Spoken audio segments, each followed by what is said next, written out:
and just like looking back on it years from now and be like, wow, when I was 25, this is what I did, and this is how it was, and you were kind of crazy, Rochelle.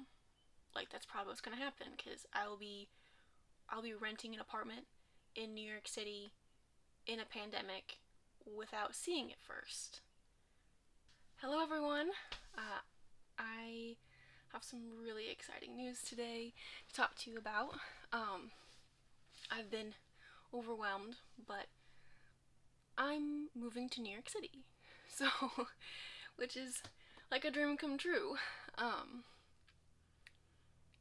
I am still reveling in the fact that this is happening. By the time this video comes out, it'll probably be May, and right now it's late March. And it's been a whirlwind of the last few weeks. Um, and yeah, so I'm gonna document this journey, and hopefully you learn something along the ways. And it's wild. um, Late February, I was approached by a company. I don't know if I don't even know if I actually applied to them. I don't remember applying if I did, which is kind of sad. But like, I mean, I've applied to 3,000 job applications in the last 2 years, so I can't remember all of them. But so I've had the job for about a week now. This is my second week in the job, and yeah, I've been looking at apartments, and I might actually be able to afford my own studio. Like that's kind of wild. That's kind of wild. I don't even know what that would be like, having your own space.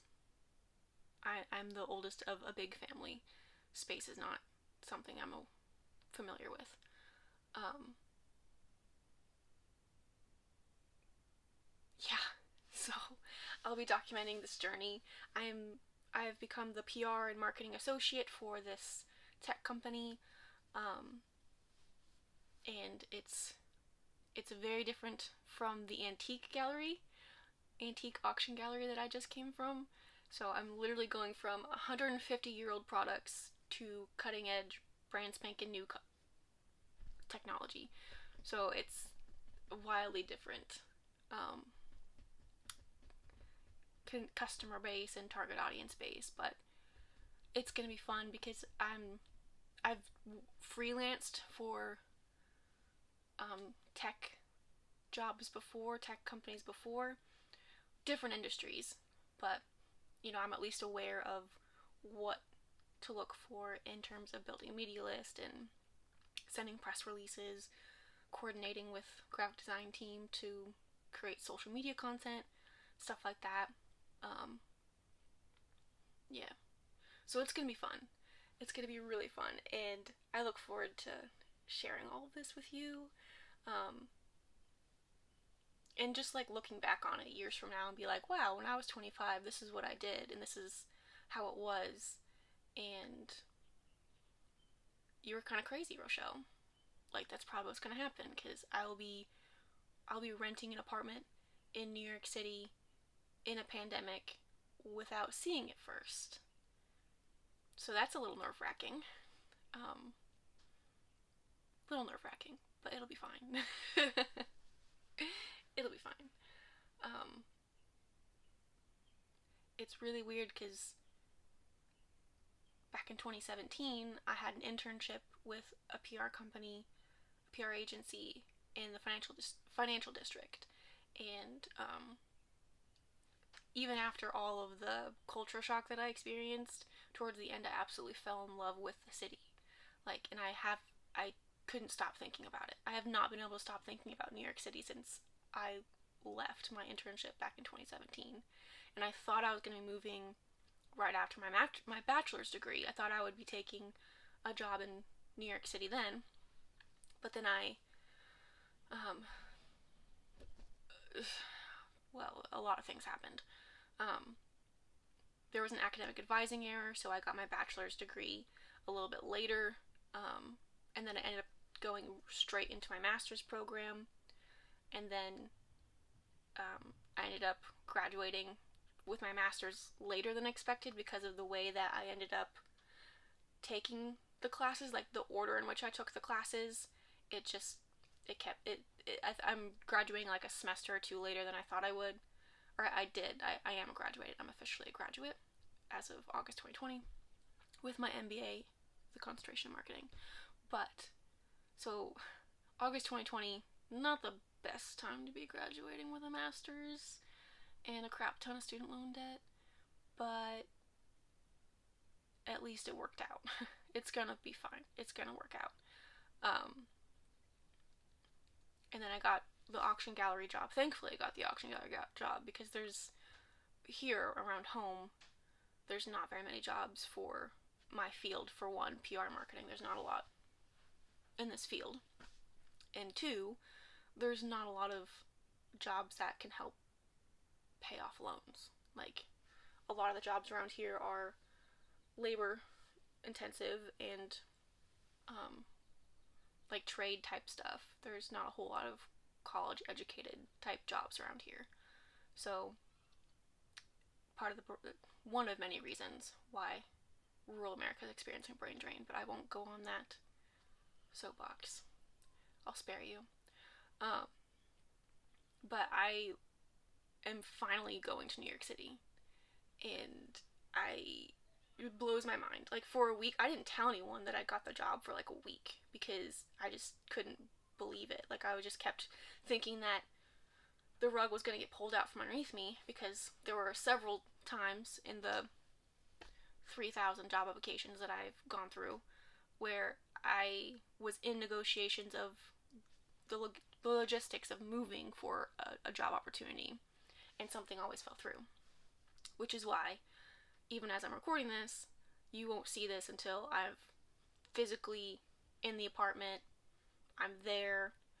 Nothing can stop me from it. Um, yeah.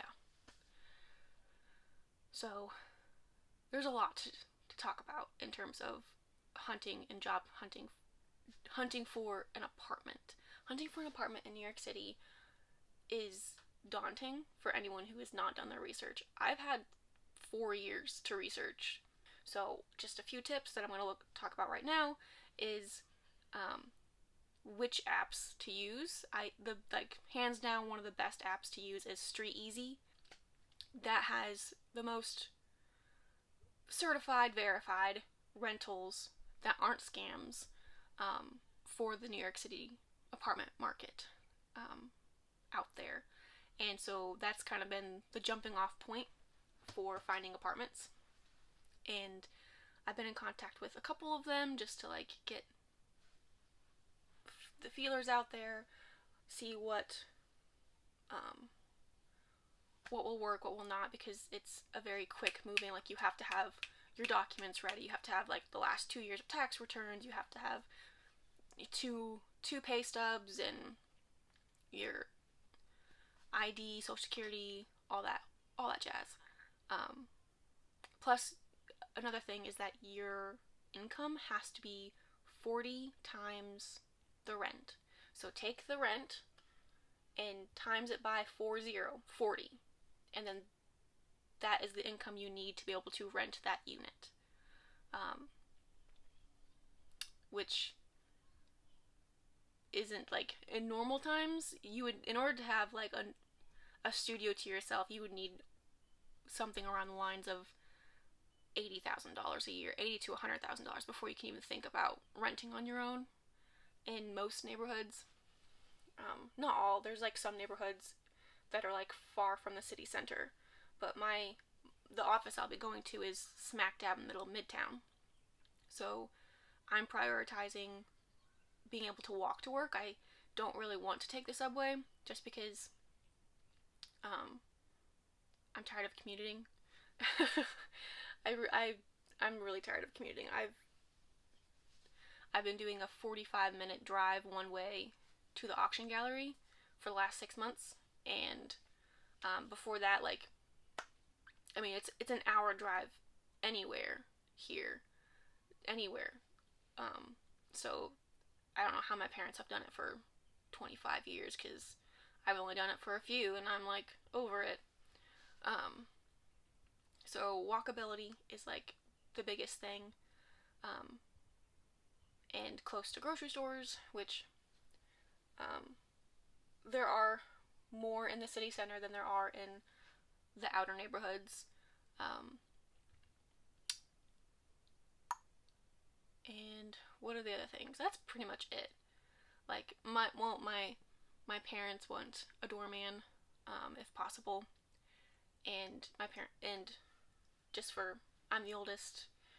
New York City scares them. They want that for my safety, and understandably so. Um, what else? Oh, laundry in the building, so I don't have to lug it down the block or a few blocks over. That would be nice too. And whether or not that's achievable, well, we'll see. We'll see if that's achievable. But so far, I think it is with all the special pricing that's out there right now. I read a statistic that possibly 1 in 5 apartments in Manhattan are vacant right now. So that bodes well for finding an apartment with that ticks all the boxes for me. Um, yeah, so stay tuned. That's all I have for now. I will keep vlogging all this stuff, and you will probably see some hints at it, but I won't be announcing it that I've moved until I'm in the apartment already and I've moved in and it's semi decorated. Um, that's when I'll make the public announcement just for reasons. So, yeah, until next time.